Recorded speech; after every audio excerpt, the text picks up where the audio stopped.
అందరికీ నమస్కారం. భగవద్గీతలోని 18 అధ్యాయములలో మొదటి మరియు రెండవ అధ్యాయములలోని శ్లోకాల తాత్పర్యమును భగవద్గీత పార్ట్ 1 అనే పేరుతో ఇదివరకే మన ఛానల్లో ఒక వీడియో అప్లోడ్ చేయడం జరిగింది.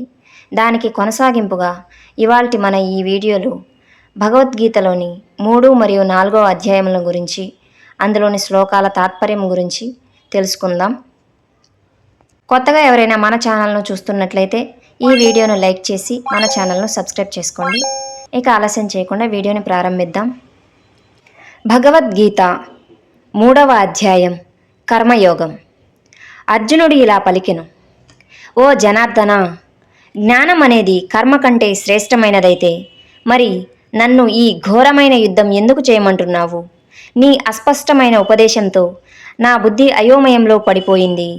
దేని వలనైతే నాకు అత్యుత్తమ శ్రేయస్సు కలుగుతుందో దయచేసి ఆ ఒక్క మార్గాన్ని నిశ్చయాత్మకంగా ఉపదేశించుము. భగవంతుడు ఈ విధంగా పలికెను: ఓ పాపరహితుడా, భగవత్ప్రాప్తికి ఉన్న 2 మార్గాలు ఇంతకు పూర్వమే నా చేత చెప్పబడినవి.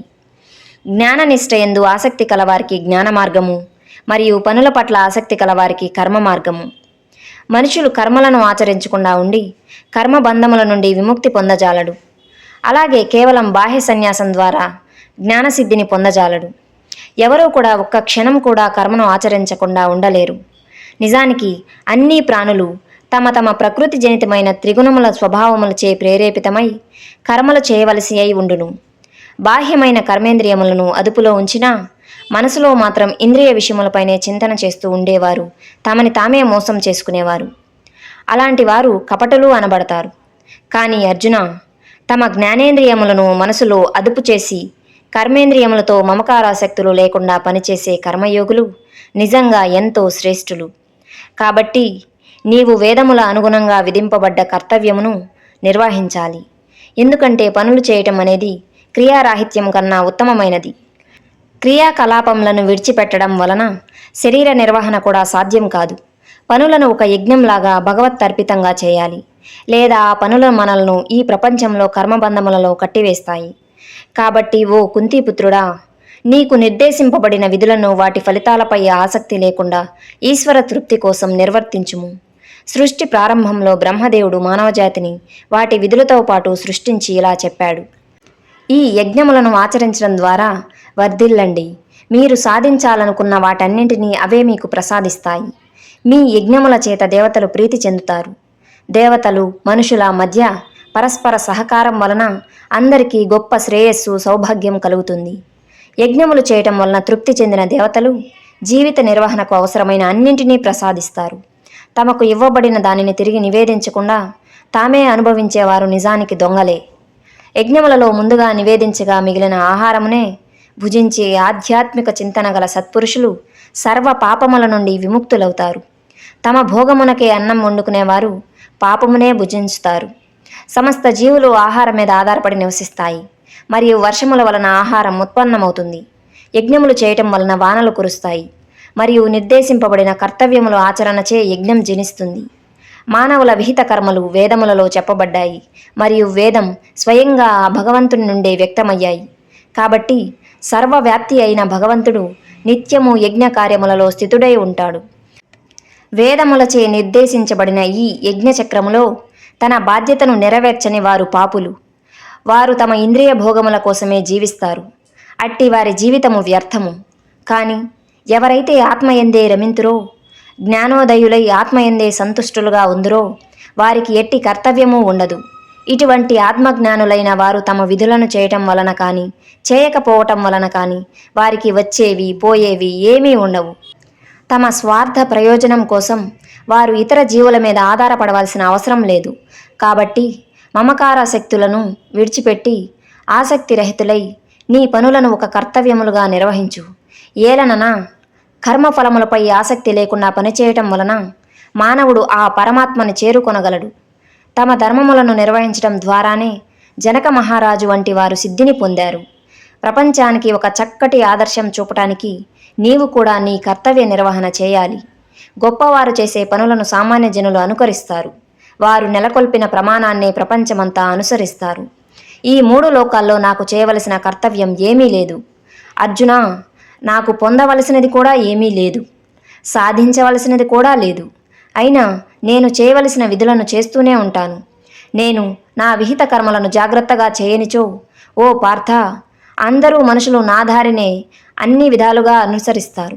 నేను నా కర్తవ్యములను చేయకపోతే ఈ సమస్త లోకాలు నాశనమవుతాయి. జరిగే అల్లకల్లోలానికి కూడా నేనే బాధ్యుడనవుతాను. మరియు మానవ జాతికి శాంతి లేకుండా అవుతుంది. అజ్ఞానులు కర్మఫలముల యందు ఆసక్తి మమకారంతో తమ విధులను నిర్వర్తించినట్లుగా, ఓ భరతవంశీయుడా, జ్ఞానులు కూడా లోకహితం కోసం జనులకు సరియైన మార్గదర్శకం చేయటం కోసం తమ కర్మలను ఆచరించాలి. కర్మలను ఆచరించకుండా ప్రేరేపించడం ద్వారా ఫలాశక్తితో కర్మలను చేసే అజ్ఞానుల బుద్ధిని జ్ఞానులు భ్రమకు గురి చేయరాదు. బదులుగా జ్ఞానోదయ స్థితిలో తమ విధులను నిర్వర్తిస్తూ అజ్ఞానులకు కూడా విహిత కర్మలను చేయటానికి స్ఫూర్తిని ఇవ్వవలెను. అన్ని కార్యములు కూడా ప్రకృతి త్రిగుణముల చేతనే చేయబడును. కానీ అజ్ఞానంలో జీవాత్మ తానే ఈ శరీరం అన్న భ్రమతో తనే కర్తను అని అనుకుంటుంది. ఓ మహాబాహువులున్న అర్జున, జ్ఞానులు ప్రకృతి గుణములు మరియు కర్మ నుండి జీవాత్మను వేరుగా చూస్తారు. ఇంద్రియములు, మనస్సు వంటి రూపంలో ఉన్న గుణములే ఇంద్రియ గ్రాహ్య వస్తు రూపంలో గుణములెందు కదులుతున్నవని తెలుసుకుని వాటి ఎందు ఆసక్తులు కారు. గుణముల ప్రవృత్తిచే భ్రమకు లోనైన వారు వారి కర్మఫలముల యందు ఆసక్తులవుతారు. కానీ ఈ సత్యములను అర్థం చేసుకున్న జ్ఞానులు ఇది తెలియని అజ్ఞానులను కలవరపరచరాదు. అన్ని కార్యములను నాకు అర్పితముగా చేసి పరమేశ్వరుడైన నా యందే నిరంతరం నీ ధ్యాస ఉంచుము. ఆశ, స్వార్థ చింతన విడిచి మానసిక శోకం వీడిన వాడివై యుద్ధం చేయుము. పూర్తి శ్రద్ధ, విశ్వాసంతో, అసూయ లేకుండా నా ఈ బోధనలను పాటించేవారు కర్మబంధముల నుండి విముక్తులవుతారు.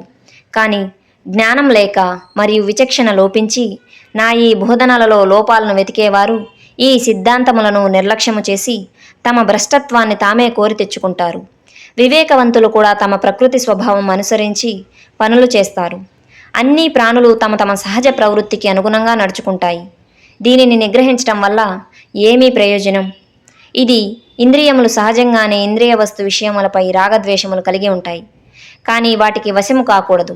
ఎందుకంటే ఇవే మనకు ప్రతిబంధకములు మరియు శత్రువులు.